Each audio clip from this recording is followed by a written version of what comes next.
Hello, good morning students. अभी हम लोग 10th क्लास केमिस्ट्री पढ़ेंगे। आपका चैप्टर चल रहा है third, that is metals and non metals. और उसके अंदर 2 लेक्चर आपके हो चुके हैं। हमने कंपैरिजन किया importance of metal and non metal का, और उसके बाद हमने फिजिकल प्रॉपर्टीज स्टार्ट कर रखी है मेटल्स की। तो लास्ट वीडियो में मैंने आपको 3-4 फिजिकल प्रॉपर्टीज बताई थी मेटल्स की, लाइक देयर स्टेट, वो सॉलिड लिक्विड गैस कैसे एग्जिस्ट करते हैं, उसके बाद मेलिएबिलिटी कैसी है उनकी, डक्टिलिटी कैसी है, मेटेलिक लस्टर उनकी कैसी है। ये 4 प्रॉपर्टी हमने डिस्कस करी थी, 4 या 5। ठीक है। सो नेक्स्ट आपके पास जो प्रॉपर्टी है that is 6th property is tensile strength. Okay, so how metals will be like in tensile strength. तो इसका मतलब क्या होता है टेंसाइल स्ट्रेंथ का? वजन उठाने की जो टेंडेंसी है किसी भी मेटल की, वो उसकी टेंसाइल स्ट्रेंथ है। जैसे मान लो आपके पास एक तार है और आपने वो तार लोहे का लिया, मेटल है आयरन, लोहे के तार से आपने 100 kg वेट बांधा। अगर लोहे का तार उस वजन को उठा सकता है, वो तार टूट नहीं रहा, तो आप कहोगे कि ये लोहे की टेंसाइल स्ट्रेंथ है कि वो लोड को, वो वजन को उठा सकता है विदाउट ब्रेकिंग। ऐसा थोड़ा ना आप 100 किलो एक धागे से तो नहीं बांध सकते हो, धागे की टेंसाइल स्ट्रेंथ तो आपको उतनी नहीं मिलेगी। सेम आपके पास कोई प्लास्टिक का वायर है, तो प्लास्टिक के वायर से तो आप 100 किलो वजन नहीं बांध सकते हो। ठीक है।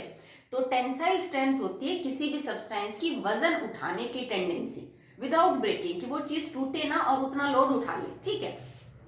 तो ability to bear the load simply. तो ज्यादातर जो मेटल होते हैं उनकी टेंसाइल स्ट्रेंथ अच्छी खासी होती है। ठीक है। आयरन है, कॉपर है, मैग्नीशियम है, एल्यूमिनियम है। ठीक है। इनकी टेंसाइल स्ट्रेंथ बहुत अच्छी होती है। और अक्सर आपने देखा भी होगा कि बड़े बड़े मतलब उसका जैसे क्रेन है, कोई जो ट्रक है, बस है, वो रोड से साइड में गिर गया, उसको उठाने के लिए हम क्रेन को यूज करते हैं। तो क्रेन के जो वायर्स होते हैं, माना कि एक्चुअली वो लोहे के तो नहीं है, वो स्टील के होते हैं, पर उसमें लोहा होता है। ठीक है। या फिर आप कोई भी, जैसे आप घर में एक्सपेरिमेंट करके देख सकते हो, इट्स क्वाइट इजी। कॉपर का तार ले लीजिए, एक लोहे का तार ले लीजिए, एक एल्यूमिनियम का, ये 3 तार तो सबके घर में मिल ही जाते हैं। और आपके घर में वो जो बाट होते हैं ना, आपके पास किलो, 2 किलो, 5 किलो का मिल जाएगा आपको। ठीक है। तो आप उनसे ना 5-5 किलो का बाट एक बार बांध के देखिए और उसको उठा के देखिए, क्या वो तार टूटता है कि नहीं। आप देखेंगे नहीं टूटेगा, उनमें बहुत स्ट्रॉन्ग टेंडेंसी है लोड को उठाने की। ठीक है। तो यही रीजन है कि हम लोहे को इतने सारे ब्रिज वगैरह बनाने में यूज करते हैं। सोच के देखो, तुमने एक पुल बना रखा है और लोहे का बना हुआ है। ठीक है। और उसके ऊपर से दिन भर में कितनी गाड़ियां गुजरती होगी, एक लोडेड ट्रक उसके ऊपर गुजर रहा है, एक लोडेड बस उसके ऊपर से गुजर रही है, जिसका वजन आप इमेजिन करिए। ठीक है। और वो सिर्फ लोहा उसको मतलब बियर कर रहा है, इतना वजन उठाने के बाद भी वो ब्रिज सालों साल चलता है। इसका मतलब लोहे के टेंसाइल स्ट्रेंथ तो बहुत ज्यादा अच्छी। ठीक है। एल्यूमिनियम की आप बात करें तो जो एरोप्लेन्स होती हैं वो एल्यूमिनियम की अलॉय से मिलके बनती है। देखो कितनी भारी होती हैं, कितना वजन उठा सकती हैं। वो एल्यूमिनियम की शीट, उसकी एलॉय से हम बनाते हैं उसकी बॉडी एरोप्लेन की। तो मेटल्स के अंदर बहुत स्ट्रॉन्ग टेंडेंसी होती है कि वो वजन को अच्छा खासा उठा सकते हैं बिना टूटे। Okay, so they have good tensile strength. But exception तो बेटा आपको मिलेंगे, क्योंकि हर मेटल के लिए एक चीज आप अप्लाई नहीं कर सकते। कौन कौन से एक्सेप्शन है? जैसे सोडियम की अच्छी टेंसाइल स्ट्रेंथ नहीं है, पोटेशियम की अच्छी टेंसाइल स्ट्रेंथ नहीं है, जिंक की टेंसाइल स्ट्रेंथ अच्छी नहीं है, कैल्शियम की जो है वो टेंसाइल स्ट्रेंथ बेटा आपको अच्छी नहीं मिलेगी। ठीक है। मरकरी लिक्विड है तो उसकी क्या टेंसाइल स्ट्रेंथ मिलेगी? गैलियम है।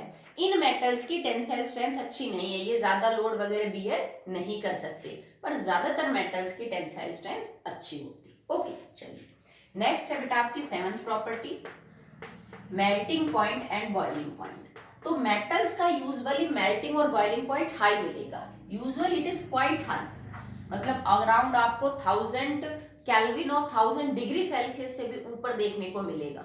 आपने कई बार देखा भी होगा, जो लोहार वगैरह होते हैं वो लोहे को गर्म करते हैं, अगर उन्हें कोई चीज बनानी है उससे, तो लोहा लाल हो जाता है। पर आपने यूं नहीं देखा होगा कभी कि वो भट्टी में लोहे को गर्म करते हैं तो लोहा पिघल के लिक्विड बन गया, नहीं होता। आप घर में यूजुअली सर्दियों के टाइम में हम जो है वो दूध से कई बार वो गाजर की बर्फी बनाते हैं, कई बार उससे खोया बनाते हैं, तो हम उस लोहे की कढ़ाई में 5-5, 6-6, 7-7 घंटे उस दूध को चलाते हैं। ठीक है। और अच्छी खासी आप नीचे से उसको हीट दे रहे हो, जो हलवाई होते हैं वो लोहे की कढ़ाई में कितने देर जो हम अपना सामान बनाते हैं, क्या कभी देखा कि कढ़ाई मेल्ट होके और पिघल गई? वो नहीं, जबकि बहुत ज्यादा अमाउंट ऑफ हीट आप सप्लाई कर रहे हो। इसका मतलब वो हीट काफी नहीं है लोहे को पिघलाने के लिए। इसका कारण क्या है कि उसका मेल्टिंग और बॉइलिंग पॉइंट बहुत हाई है। भाई पिघलने के लिए तो मेल्टिंग पॉइंट की बात करेंगे, और लोहे का मेल्टिंग पॉइंट इतना ज्यादा हाई होता है, it is like 1535 degree Celsius. Iron के लिए ये 1535 डिग्री सेल्सियस है। इतना लेके जाओगे तब तो आयरन जाके पिघलेगा। बॉयल तो और भी बाद में होगा, क्योंकि पहले मेल्टिंग पॉइंट आएगा सॉलिड का, फिर बॉइलिंग पॉइंट आएगा, ठीक है। क्योंकि तुम पहले सॉलिड से लिक्विड में कन्वर्ट करोगे तो मेल्टिंग पॉइंट की बात करोगे, लिक्विड से गैस में कन्वर्ट करोगे तो करोगे ना बॉइलिंग पॉइंट की बात। और लोहे को मेल्ट करने के लिए I need 1535 degree Celsius temperature. हमारा रूम टेम्परेचर जो है वो फिलहाल, जैसे गर्मी भी है तो आप 40 डिग्री मान लो, चलो तुम 40 डिग्री में पागल हो जाते हो, 40-45 डिग्री सेल्सियस हो, तो लोहे को तो इतनी गर्मी चाहिए तब जाके वो मेल्ट होगा। क्या आप अपने गैस से, स्टोव से या चूल्हे से इतनी एनर्जी प्रोवाइड कर सकते हो? बिल्कुल नहीं। दैट्स वाई आप घर में बर्तन यूज करते हो एल्यूमिनियम के, लोहे के, और वो मेल्ट नहीं होते, क्योंकि हम उतनी एनर्जी उनको नहीं दे सकते, ठीक है। कॉपर का भी अच्छा खासा होता है। कॉपर जो है उसका 1083 डिग्री सेल्सियस है, मतलब कंपैरेटिव है, इनसे भी ज्यादा मिल जाएगा। यूं नहीं है कि लोहे का सबसे ज्यादा होता है, नहीं। टंगस्टन है W, जिसको हम टंगस्टन बोलते हैं, वो बल्ब के फिलामेंट में यूज होता है। मैंने समझाया भी था ना, वो पुराने जो बल्ब होते थे उसमें एक ऐसे करके वायर होता था, इसको हम बोलते हैं फिलामेंट, ठीक है। ये टंगस्टन का बना होता है, टंगस्टन के बारीक तार का बना होता है। टंगस्टन का मेल्टिंग पॉइंट तो और भी हाई है, ये 3000 से भी ऊपर होता है, ठीक है। अगर आप इसका मेल्टिंग और बॉइलिंग, पहले एक्चुअली तो मेल्टिंग ही करेंगे। अगर आप टंगस्टन को मेल्ट करना चाहते हो तो you need more than 3000 temperature, ठीक है। डिग्री सेल्सियस, केल्विन में और भी हो जाएगा, तो इस वजह से बहुत हाई है। हम तो आयरन का सिर्फ एग्जांपल ले रहे हैं क्योंकि ये डे टू डे लाइफ में यूज होता है, ठीक है। टंगस्टन तो आपने बल्ब में देखा होगा, आजकल वो बल्ब भी बंद हो रहे हैं, ज्यादा हम CFL वगैरह ही यूज करते हैं, ठीक है। तो हाई है तो नहीं है, सबसे हाईएस्ट नहीं है, पर देखो कितना ज्यादा हाई है, ठीक है। तो यूजुअली मेटल्स का जो बॉइलिंग पॉइंट है, मेल्टिंग पॉइंट है, वो हाई होता है। इसका कोई रीजन पूछ ले आपसे कि बेटा हाई क्यों होता है, सो इसका मतलब they have strong inter particle force. भाई किसी का मेल्टिंग और बॉइलिंग पॉइंट डिपेंड करता है कि उसके दो या उससे ज्यादा पार्टिकल्स के बीच में फोर्स कैसी है। अगर ये फोर्स बहुत स्ट्रांग है तो आपको इन पार्टिकल्स को दूर करने में बहुत ज्यादा टेम्परेचर चाहिए, क्योंकि बेटा सॉलिड, लिक्विड और गैस का सीधा सा मतलब है, अगर सॉलिड में पार्टिकल्स यूं है तो लिक्विड में यूं हो जाएंगे और गैस में यूं हो जाएंगे, ठीक है। इसको इसमें कन्वर्ट करने के लिए तुम्हें पार्टिकल की फोर्स कमजोर करनी पड़ेगी, तभी तो वो दूर जाएंगे। और अगर ये फोर्स स्ट्रांग हुई तो आपको बहुत हीट करना पड़ेगा, ठीक है। तो क्यों होता है हाई मेल्टिंग और boiling point? Because they have high force of attraction between the particles. और एटम के अंदर, सॉरी मेटल के अंदर ये जो पार्टिकल्स हैं ये आपके एटम है, क्योंकि अगर आपके पास कोई मेटल है तो उसके अंदर उसके एटम्स आपस में जुड़े हुए हैं, तो यहाँ पे बहुत स्ट्रॉन्ग फोर्स होती है। और मेटल में एक मेटल का एटम दूसरे मेटल के एटम से जिस ताकत से जुड़ता है उस फोर्स का नाम होता है metallic bond. That force is known as metallic bond. तो आप इसको one shot in one line ये भी बोल सकते हो कि मेटल्स का मेल्टिंग और बॉइलिंग पॉइंट इसलिए हाई होता है because they have strong metallic bond. उनके अंदर बहुत स्ट्रॉन्ग मेटेलिक बॉन्ड है। मेटेलिक बॉन्ड क्या कि वो बॉन्ड जो एक एटम को दूसरे एटम से पकड़ के रखता है, मेटल के केस में, ठीक है। मेटल मान लो आपके पास कॉपर का एक छोटा सा तार है, तो उसमें करोड़ों एटम होंगे कॉपर के, उन एटम्स को आपस में जो ताकत पकड़ रही है ना, वो मेटेलिक बॉन्ड होता है। Okay, so reason is clear, but there are some exceptions here. अगर आप एक्सेप्शन की बात करो तो सोडियम, पोटेशियम, सीजियम, गैलियम, इनका जो मेल्टिंग पॉइंट है बेटा वो काफी कम है comparative to this, like tungsten, iron, copper की अगर मैं बात करूं तो सोडियम का तो 98 होता है और पोटेशियम का 64। सोडियम का 98 डिग्री सेल्सियस, पोटेशियम का है 64 डिग्री सेल्सियस। तो इनका और इनका तो बेटा कोई कंपैरिजन नहीं है, ठीक है। कहाँ तो आप 1000 से भी ऊपर की बात कर रहे हो और कहाँ तो हमारे पास सिर्फ 98 डिग्री सेल्सियस और 64 डिग्री सेल्सियस ही जो आपको देखने को मिलेगा। गैलियम और सीजियम का भी बहुत कम होता है, गैलियम का 30 डिग्री सेल्सियस होता है जबकि सीजियम का 28 डिग्री सेल्सियस है। ये मैंने आपको पहले भी बताया था कि ये तो ऐसे होते हैं कि आप इनको हथेली पे रखोगे ना, सॉलिड स्टेट में निकाला डब्बे में से और हथेली पे रखोगे तो हथेली की गर्मी से ही पिघल जाएंगे, क्योंकि नॉर्मल कंडीशन में गर्मी का अगर मौसम है तो 30 और 28 डिग्री टेम्परेचर तो नॉर्मल है, ठीक है। तो देखो ये जो 4 एलिमेंट है, 4 मेटल है, इनका कम है, बाकी सबका आपको यूजुअली ज्यादा ही देखने को मिलेगा, तो ये एक्सेप्शन है, बाकी सबका नॉर्मल बिहेवियर। ओके, टंगस्टन का ये जो मेल्टिंग पॉइंट वाला इशू है ना, यही इसको फिलामेंट में डालने के लिए आप यूं समझ लीजिए रेस्पॉन्सिबल है। अगर टंगस्टन का इतना हाई नहीं होता ना तो हम उसको यूज नहीं करते, क्योंकि इतना हाई करंट पास होता है बल्ब के अंदर। अगर कोई नॉर्मल सा मेटल ले लेते जिसका जैसे मान लो मैंने लाइक कॉपर का ही बना लिया और कॉपर 1000 पे मेल्ट हो जाएगा और इलेक्ट्रिसिटी अगर इतनी हीट दे रही है तो वो तो फिलामेंट पहले ही तुमने लाइट ऑन की, फिलामेंट पिघल के टूट गया और फिलामेंट टूटते बल्ब फ्यूज, जानते हैं, ठीक है। तो इतना हाई मेल्टिंग पॉइंट वाला इसलिए लिया गया है ताकि इतनी इलेक्ट्रिसिटी जब बल्ब में पास हो उसकी हीट से भी वो पिघले ना। अगर क्योंकि फिलामेंट ही टूट गया फिर तो कनेक्शन ही टूट जाएगा, फिर बल्ब ऑटोमेटिकली क्या हो जाएगा, फ्यूज, ठीक है। चलिए, तो this is all about the tensile strength and melting and boiling point. Next देखिए बेटा, अबाउट डेंसिटी। सो डेंसिटी को हम हिंदी में बोलते हैं घनत्व। तुमने एसएस वगैरह में काफी पढ़ा होगा कि पॉपुलेशन डेंसिटी क्या होती है किसी पर्टिकुलर रीजन में, किसी पर्टिकुलर स्टेट में या फिर कंट्री में। Okay, so the next property is density. Density का अगर आप फॉर्मूला देखिए तो it is mass upon volume. जिस भी सब्सटेंस की आपको डेंसिटी निकालनी है उसका कितना वजन कितनी वॉल्यूम घेर रहा है, आप उसको डिवाइड कर दो तो आपको डेंसिटी का पता चल जाएगा। Metals have usually high density. ज्यादातर मेटल्स की डेंसिटी बहुत हाई होती है। इसका मतलब मेटल जितनी जगह घेरेगा उस जगह में मेटल का मास आपको अच्छा खासा देखने को मिलेगा, ठीक है। जैसे आयरन की डेंसिटी 7.8, ठीक है, ग्राम पर मीटर क्यूब।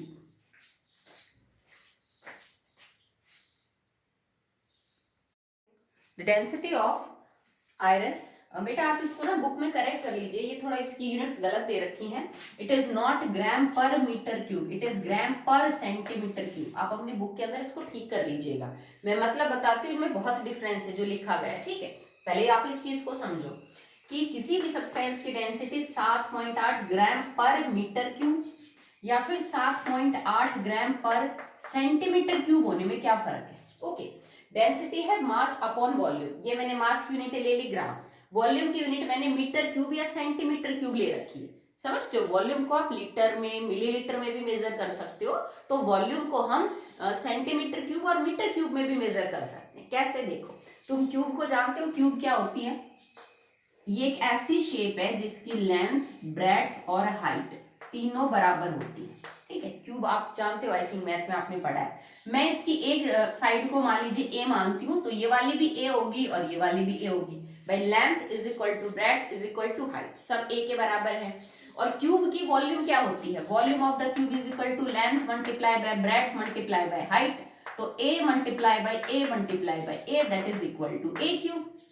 सिंपल है कि volume of the cube is equal to a cube. अगर ए आपकी एक साइड है और वो कुछ नहीं, उसकी जो डिस्टेंस है वो बेटा आप लेंथ में ही तो लोगे ना, तो मान लो तुमने ये जो डिस्टेंस ले रखी है ये सेंटीमीटर में ले ली, ओके। और अब हम यूनिट ही देख लेते हैं, तो यूनिट क्या है, मान लो ये भी 1 सेंटीमीटर है, ये भी 1 सेंटीमीटर है और ये भी 1 सेंटीमीटर है। सो नाउ इस क्यूब की वॉल्यूम अब क्या हो जाएगी, 1 multiply by 1 multiply by 1, exactly यही कर लीजिए, 1 centimetre multiply by 1 centimetre multiply by 1 centimetre, so that will be equal to 1 centimetre का क्यूब।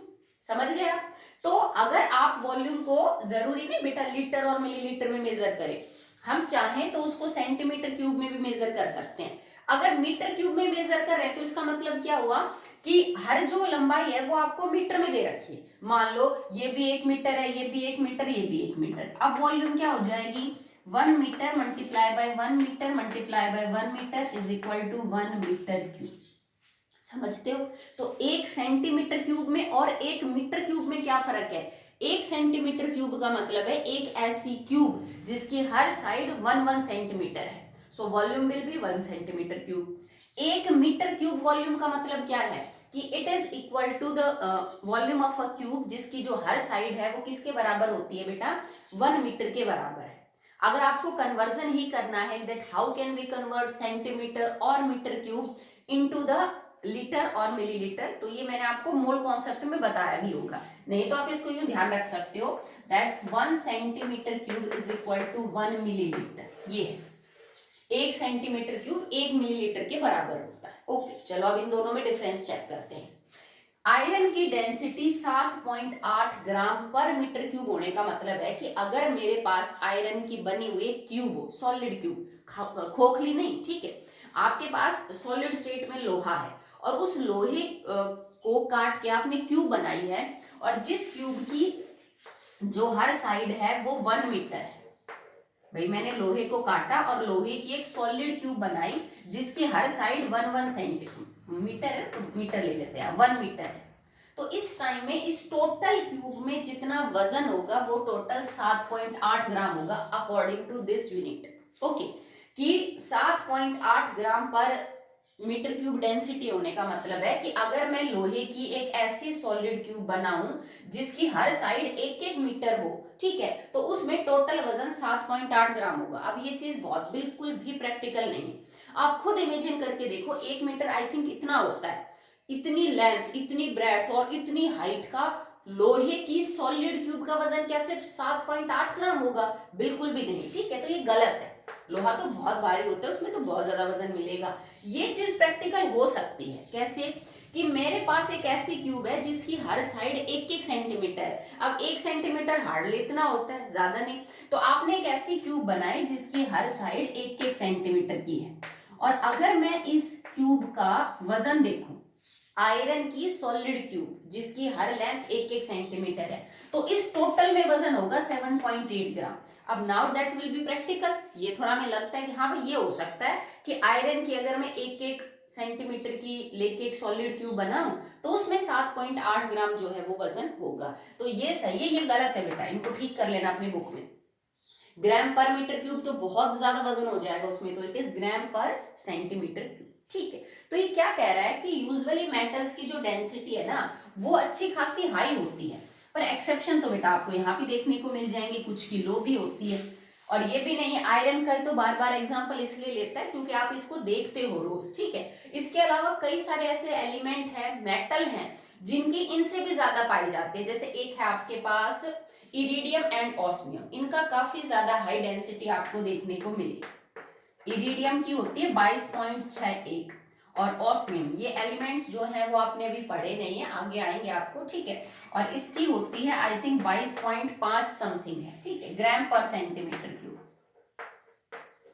ये वो एलिमेंट है, ये वो मेटल है जिनको आपने भी डिस्कस नहीं किया है, ये एटॉमिक नंबर 30 के बाद आते हैं, ठीक है। तो इरिडियम इट इज IRDIUM, इसकी डेंसिटी 22.61 ग्राम पर सेंटीमीटर क्यूब है। मतलब इसका अगर एक ऐसा क्यूब लूं जिसकी हर साइड 1 सेंटीमीटर हो तो उसमें 22 ग्राम वजन होगा, जबकि आयरन में तो सिर्फ 7.8 है, तो ज्यादा डेंसर हुआ ना, ठीक है। ऑस्मियम भी लगभग इतना ही होता है, इट इज ऑस्मियम, लगभग इसमें भी 22.4 होते हैं, कुछ की काफी कम भी होती है, जैसे आपको कुछ की आयरन से कम भी मिल जाएगी, जैसे स्कैंडियम है, इसकी 3.43 होती है बस। स्कैंडियम एटॉमिक नंबर 21, ये तो आप जानते हो, लिखने की जरूरत नहीं है। 21 एटॉमिक नंबर वाले की आयरन से भी जस्ट हाफ होती है, दैट इज 3.43 ग्राम पर सेंटीमीटर क्यूब।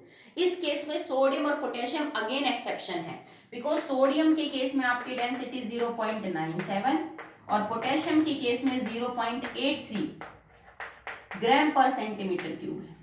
मतलब अगर मैं उतना ही 1-1 सेंटीमीटर लेंथ का क्यूब बनाऊं सोडियम का, तो उसमें सिर्फ 0.97 ग्राम वजन होगा, और पोटेशियम वाले के अंदर सिर्फ 0.83 ग्राम ही क्या होगा, वजन होगा, ठीक है। So what about in density, that usually high होती है, बट आपको यहाँ पे एक्सेप्शंस देखने को मिल जाएंगे, ठीक है। मरकरी की डेंसिटी भी बहुत हाई है, इस चीज को थोड़ा सा ना कंफ्यूज नहीं होना इसमें कि मैडम मरकरी तो लिक्विड होता है, तो लिक्विड की तो डेंसिटी यूजुअली कम ही होती है सॉलिड से, नहीं बेटा, मरकरी बहुत डेंसर होती है, ठीक है, उसके लिक्विड बिहेवियर के ऊपर मत चले जाना, इट इज क्वाइट डेंसर, इतनी डेंसर होती है। आपने जैसे मरकरी हम डील नहीं करते डे टू डे लाइफ में, आपने थर्मोमीटर के अलावा शायद मरकरी देखी भी ना हो, हमने देखी है, वो इतनी सी बॉटल होती है ना, आप जैसे बच्चों की दवाइयां नहीं आती शीशी में, छोटी बॉटल्स होती हैं, उतनी बॉटल में आप 1/2 kg मरकरी को स्टोर कर सकते हो, 1/2 kg, कैन यू इमेजिन, ठीक है, आधा किलो मरकरी इतनी सी बॉटल में आ सकती है, जिसका मतलब इतनी सी,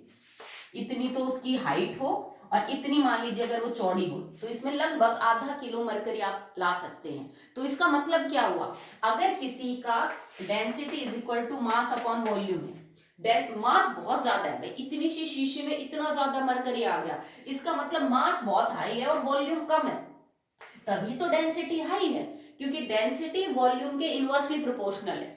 अगर किसी सब्सटेंस की डेंसिटी बहुत हाई है तो मतलब वॉल्यूम कम है और उसका वजन बहुत ज्यादा है, तो छोटी जगह में ज्यादा वजन घेर रखा है, that's why mercury have high density. तो लिक्विड है तो बिल्कुल भी मत सोचना कि इस मेटल की डेंसिटी कम है, नहीं तो आप एक्सेप्शन में लिखते ना कि मरकरी की भी डेंसिटी कम है, इसकी कम नहीं होती है। ओके, चलिए, now the next property is that is brittleness.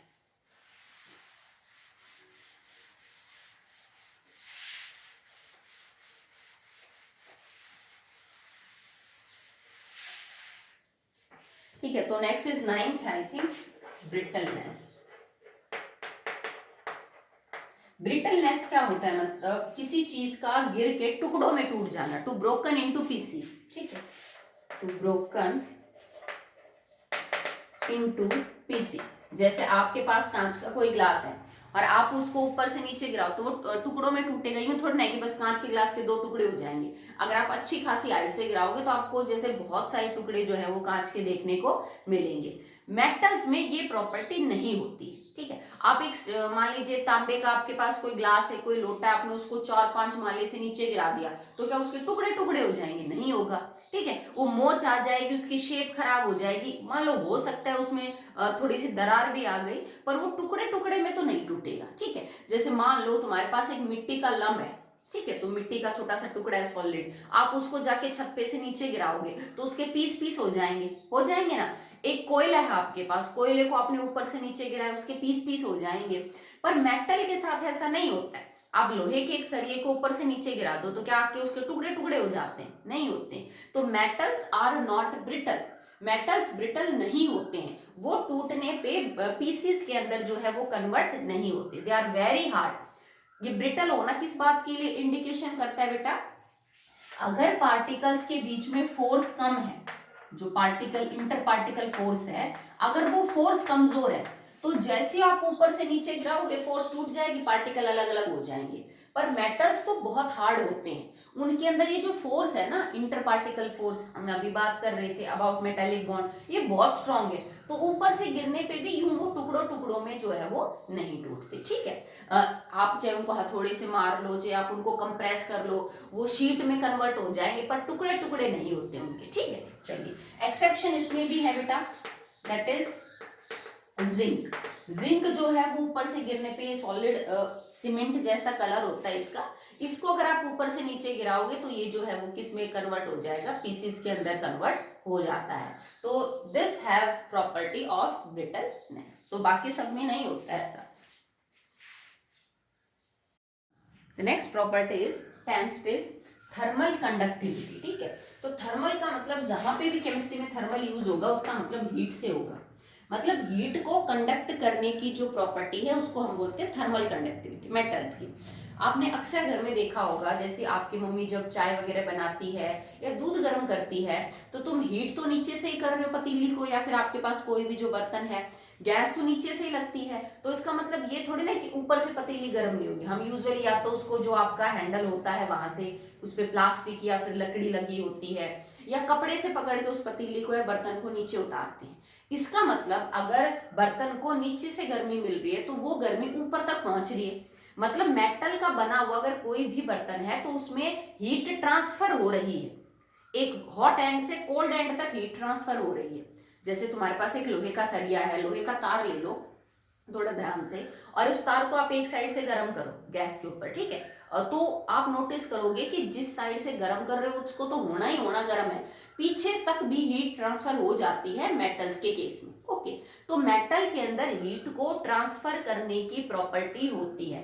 बर्तन बहुत बेस्ट एग्जांपल है घर में, क्योंकि हम जितनी भी, जैसे तुम कढ़ाई में कोई खोया निकाल रहे हो तो सारी कढ़ाई गर्म होती है ना, नीचे नीचे से तो नहीं होती। इसका मतलब हीट जो है वो सब जगह ट्रांसफर हो जाती है। अब इसका ये भी कनेक्शन मत निकालना कि मैडम नीचे से गर्म करते हैं तो दूध गर्म हो जाता है, वो दूध की गर्मी से सारी कढ़ाई गर्म होती है। हैंडल्स पे तो दूध नहीं होता ना, हैंडल्स भी गर्म होते हैं, ठीक है। और यही कारण है कि जितने भी बर्तन होते हैं ज्यादातर के हैंडल या तो लकड़ी के, जैसे जो भगोने होते हैं आपके पास, या तो उनका हैंडल लकड़ी का होता है या प्लास्टिक का। जैसे कुकर का हैंडल आपने देखा होगा, वो बेकेलाइट का बना हुआ होता है, ठीक है। तो वो कारण यही है इनका कि आप सेफ रहे आपके हाथ को, जैसे क्योंकि लकड़ी और प्लास्टिक तो अच्छे कंडक्टर है नहीं, तो वो गर्म नहीं होते, मेटल गर्म हो जाता है क्योंकि वो हीट कंडक्ट करता है। ओके, अब अगर तुमसे कोई पूछे which is the best conductor of heat, सबसे ज्यादा हीट अच्छी कौन कंडक्ट करता है, तो बेटा first position is occupied by silver. Silver top करता है किसको कंडक्ट करने में, हीट को कंडक्ट करने में। सेकेंड नंबर पे आता है copper, copper is on the number second. यही कारण है कि जो तुम्हारे घर में गीजर होते हैं उनके अंदर की जो बॉडी है वो कॉपर से बनी हुई होती है। अगर आपका कभी खराब हुआ हो या किसी इलेक्ट्रिशियन की शॉप पे आपने गीजर को खुला हुआ देखा हो, तो गीजर के अंदर जो, जिनको हम हॉट टैंक्स बोलते हैं, हॉट वाटर टैंक्स, उनके अंदर कॉपर की बॉडी होती है। क्यों? क्योंकि देखो टॉप तो सिल्वर कर रहा है, पर सिल्वर का लेंगे तो बहुत महंगा नहीं पड़ जाएगा गीजर, तो हम सेकंड हाईएस्ट को लेते हैं कॉपर को, और अंदर कॉपर की बॉडी लगा देते हैं, क्योंकि कॉपर पानी को ज्यादा अच्छा गर्म कर सकता है, वो जल्दी हीट लेते जल्दी से पानी को गर्म कर देगा। तो हम बेस्ट कंडक्टर लेते हैं हीट का गीजर, ताकि पानी जो है वो क्या रहे, गर्म। इसके अलावा एल्यूमिनियम हुए, बाकी मेटल्स भी अच्छे खासे गुड कंडक्टर होते हैं, किसके, हीट के। यही मेन कारण है कि मेटल के ही बर्तन बनाते हैं, क्योंकि वो गर्मी को, जैसे आपने थोड़ा सा गैस को गर्मी दी, उसी से वो आपका खाना बड़ी जल्दी गर्म कर देंगे। अगर किसी पुअर कंडक्टर के आपने बर्तन बना दिए तो आपको गैस बहुत देनी पड़ेगी और वो गर्म नहीं कर पाएंगे उतना अच्छा खाने को, या पका नहीं पाएंगे। तो मेटल के इसीलिए बर्तन बनाए जाते हैं ताकि जल्दी से गर्म होके जल्दी से खाना बना दे, गैस भी वेस्ट ना हो और टाइम भी ना हो, ठीक है। इसके अलावा अगर पुअर कंडक्टर की बात करें, भाई मेटल में एक्सेप्शन तो बेटा मिल ही जाते हैं आपको, कि कमजोर कौन है, जो अच्छी खासी इलेक्ट्रिक कंडक्ट नहीं करता, sorry thermal, lead, PB. Lead जो है वो पुअर कंडक्टर है, किसका बेटा, हीट का। इसमें से बहुत ज्यादा जो गर्मी है वो पास वगैरह नहीं होती, ठीक है ना। द रीजन, अगर आपसे कोई कारण पूछ ले तो कि ऐसा क्यों होता है, तो ऐसा इसलिए होता है बेटा कि जब आप किसी भी मेटल का स्ट्रक्चर देखोगे तो उसमें क्या होता है, मेटल हैव टू पार्ट्स,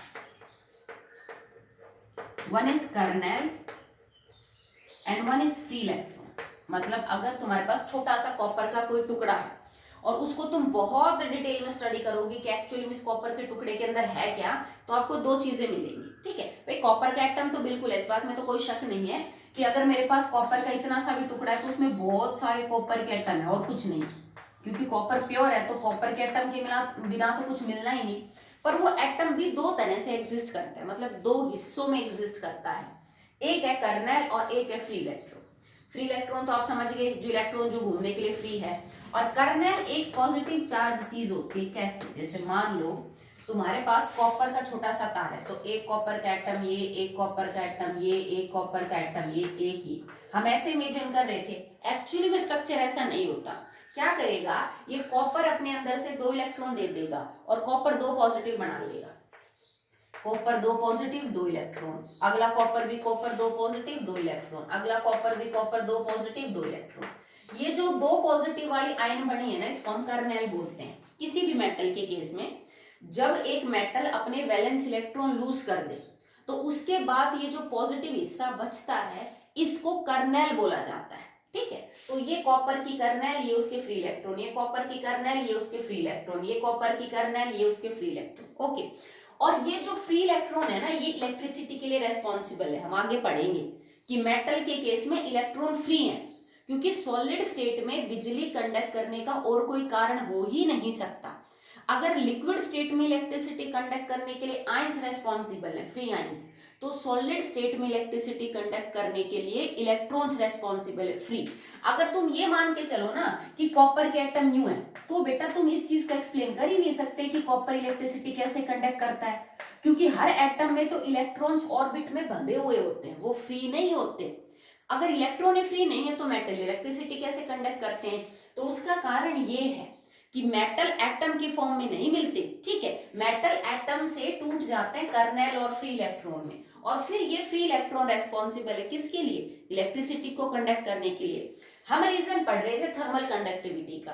तो थर्मल कंडक्टिविटी का रीजन क्या है? जैसे मान लो तुम्हारे पास एक कॉपर का वायर है, इतना बड़ा हमने तार ले रखा है, और इसके अंदर kernel electron, kernel electron, kernel electron, kernel electron, यूं कुछ अरेंजमेंट है। तुम यहां से गर्म कर रहे हो इस कॉपर के वायर को, ठीक है, तो इनको गर्मी मिलेगी भाई, ये कर्नेल भी गर्म हो जाएगा, इलेक्ट्रॉन भी। ये जो गर्म कर्नेल इलेक्ट्रॉन है ना, ये ठंडे वाले की तरफ भागते हैं, ठीक है, ये गर्म होते जाएंगे, पीछे जो ठंडा रीजन है ना उसकी तरफ। मैंने तो जैसे एक ही लाइन दिखा दी, बहुत सारी होंगी ऐसी।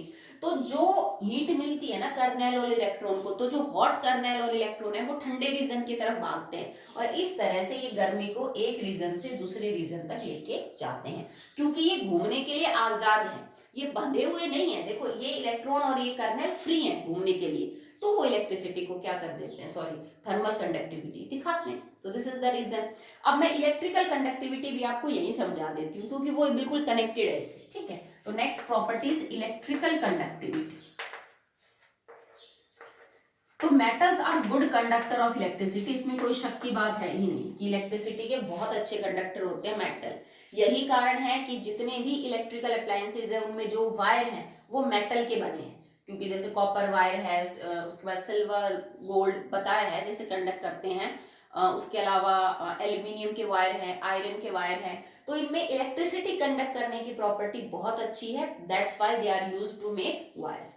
कारण कोई पूछ ले तो सेम है कारण, क्योंकि मेटल के स्ट्रक्चर में इलेक्ट्रॉन्स घूमने के लिए फ्री हैं, और सॉलिड स्टेट में जब भी इलेक्ट्रिसिटी पास होगी एक चीज होगी ही होगी, दैट इज फ्री इलेक्ट्रॉन, और इसी वजह से बिजली इतनी अच्छी कंडक्ट करते हैं, इस इलेक्ट्रॉन से इसमें, इससे इससे इससे इसमें पास हो जाएगी, और इलेक्ट्रिसिटी और कुछ नहीं होती बेटी, it is the flow of current और चार्ज या फिर इलेक्ट्रॉन, ठीक है। इलेक्ट्रॉन्स का एक जगह से दूसरी जगह जाना ही तो करंट होता है, वही तो इलेक्ट्रिसिटी होती है, ठीक है। तो आगे देखिए इसमें आप, if you see the exception in electrical conductivity property, तो कुछ एक मेटल ऐसे हैं बेटा जो एक्सेप्शनल बिहेव करते हैं, वो अच्छी खासी इलेक्ट्रिसिटी भी कंडक्ट नहीं करते। तो इस केस में एक्सेप्शन हो जाएंगे आपके, दैट इज मरकरी, उसके अलावा बिस्मिथ है, ठीक है। तो मरकरी भी थर्मल कंडक्टिविटी अच्छी होती है उसकी, ठीक है, जबकि इलेक्ट्रिकल कंडक्टिविटी में उतना अच्छा नहीं है। लेड दोनों में ही अच्छा नहीं है, ठीक है, ना तो वो थर्मल कंडक्टिविटी में अच्छा होता है और ना ही वो इलेक्ट्रिकल कंडक्टिविटी में अच्छा है। Bi इज फॉर बिस्मिथ, ठीक है, ये भी एक मेटल है जो अच्छा नहीं है इलेक्ट्रिकल कंडक्टिविटी में, और यही कारण है कि जितने भी इलेक्ट्रिकल वायर्स होते हैं उनके ऊपर रबर की एक इंसुलेशन चढ़ाई जाती है। आपने नोटिस किया होगा, जैसे ये अगर तार है कॉपर का, तो इसके ऊपर आपको एक रबड़ जैसे मटेरियल की परत मिलती है। हम घर में जब भी कोई वायर वगैरह कनेक्ट करते हैं तो पहले इसको उतारते हैं, रबड़ वाले मटेरियल को, नीचे से तार निकल के आता है। वो क्यों डाला जाता है? क्योंकि अगर हम ऐसे के ऐसे वायर्स को यूज करेंगे तो उनमें तो करंट जा रहा है, गलती से अगर वायर टच हो गया तो आपको करंट लगेगा। तो हम वायर के ऊपर ये जो मटेरियल चढ़ाते हैं इसको बोलते हैं इंसुलेशन, ठीक है। और ये किसी ऐसे मटेरियल का बना होता है जो इलेक्ट्रिसिटी कंडक्ट ना कर सकता हो, ठीक है। तो ये यूजुअली पीवीसी होता है, पॉली विनाइल क्लोराइड। ये एक ऐसा मटेरियल है that is non conductor of electricity, non conductor of electricity. Usually आपने देखा होगा कि जो घर में पेचकस और प्लास होते हैं उनके हैंडल या तो प्लास्टिक या रबर के बने होते हैं, रीजन सेम है, ठीक है, कि जब आप कोई बिजली का काम करे तो बाकी तो पार्ट लोहे का है तो करंट आपके हाथ तक ना पहुंचे। बोला जाता है जब भी आप काम करें तो रबर ग्लव्स पहन के काम करें इलेक्ट्रिसिटी में, क्योंकि rubber is also a poor conductor of, bad conductor actually में, पुअर भी क्या, रबर में से भी इलेक्ट्रिसिटी पास नहीं होती। ओके, नेक्स्ट है, अगली इसकी प्रॉपर्टी है that is I think 12th property है, दैट इज सोनोरिटी। सोनोरिटी क्या होती है बेटा, कि मेटल जो है वो सोनोरस है कि नहीं। सोना या फिर सोनोरिटी क्या प्रॉपर्टी है कि किसी चीज को गिरने पे अगर वो आवाज करे, जैसे टन की आवाज करे या फिर किसी चीज को हम हिट करें, मारे, तो उसमें से जो टन की आवाज आती है ना, उसको हम बोलते हैं कि सोनोरस है। आपके स्कूल में बेल है, वो मेटल की बनी हुई है, ठीक है। मंदिरों में जो घंटे होते हैं, आपने कभी नहीं देखा होगा कोई प्लास्टिक का घंटा हो या फिर लकड़ी का घंटा हो, ठीक है, उनमें से आवाज नहीं आएगी। तो मेटल में ये गुण होता है कि जब आप उनको ऊपर से नीचे गिराओ या फिर उनको किसी चीज से हिट करो तो उनमें से आवाज निकलती है, वो लॉन्ग लास्टिक होती है, टन की जो आवाज आपको आती है। इसी प्रॉपर्टी को हम क्या बोलते हैं, सोनोरिटी बोलते हैं। They produce sound on hitting, ठीक है। और इसी चीज के ऊपर आपके कई सारे म्यूजिकल इंस्ट्रूमेंट बेस्ड हैं। जो म्यूजिकल इंस्ट्रूमेंट है वो इसी प्रिंसिपल के ऊपर काम करते हैं। जैसे तुमने देखा होगा सितार, वायलिन, ठीक है, ये आपने जो देखे होंगे सितार में, या फिर गिटार, ठीक है, गिटार तो आप सबने देखा ही होगा, उसके ऊपर ना तार खींचे हुए होते हैं, मेटल के तारों को बहुत टाइटली खींच के बांधा होता है, और जो गिटार प्ले करता है वो इन तारों को हिलाता है जिससे आवाज निकलती है। वायलिन में भी सेम होता है, ठीक है, जो सरोद इंस्ट्रूमेंट है उसमें भी सेम होता है कि तार खींच के बांधे होते हैं, फिर जो एक्सपर्ट होते हैं जो इनको बजाना जानते हैं वो एक पर्टिकुलर तरह से उन तारों को हिलाते हैं, तो उसमें से आवाज जो है वो प्रोड्यूस होती है। आपको पता है कोई भी चीज जब वाइब्रेट करती है, आप घर में जो कि चिमटा होता है ना, आप उसको थोड़ी देर मार के देख लो, उसमें से भी आवाज निकलेगी। तो जितने भी म्यूजिकल इंस्ट्रूमेंट है वो मेटल की सोनोरिटी वाली प्रॉपर्टी के ऊपर बेस्ड है कि उनमें से आवाज निकलती है, ठीक है। जैसे तुम घर में एक कॉपर की कटोरी नीचे गिरा के देख लो फर्श पे, तो वो कई देर तक आवाज करती रहती है। मंदिरों की घंटी, स्कूल की घंटी, सब इसी प्रिंसिपल के ऊपर काम करती है, ठीक है। And the last property here it is colour, ठीक है। तो रंग की अगर बात करें तो मेटल्स के अंदर बहुत कलर वेरिएशन नहीं होता। ये नहीं है कि मेटल्स में इंद्रधनुष कलर मिल जाएंगे, नहीं, कुछ आपको सिल्वर मिलेंगे, कुछ आपको गोल्डिश मिलेंगे, ज्यादा नहीं मिलते। जैसे कॉपर थोड़ा रेडिश ब्राउन है, आयरन ग्रे है, जिंक ग्रे है, ठीक है, जो आपके पास मरकरी है वो ग्रे है, चांदी है वो भी ग्रेइश सिल्वर होती है, जो सोना है वो आपका गोल्डन होता है। तो बहुत ज्यादा रंग में वेरिएशन नहीं मिलेगी, ज्यादातर आपको ग्रे सिल्वर कलर के ही मिलेंगे। जो भी मेटल होते हैं वो ग्रे सिल्वर कुछ इस तरह की अपीयरेंस आपको देंगे, ज्यादा कलर में वेरिएशन नहीं है। बस एक सोना जो है वो गोल्डन है और जो कॉपर है वो आपका रेडिश ब्राउन होता है। Okay, so from on my side that is physical properties of metals are being completed. Okay, that's all for the day.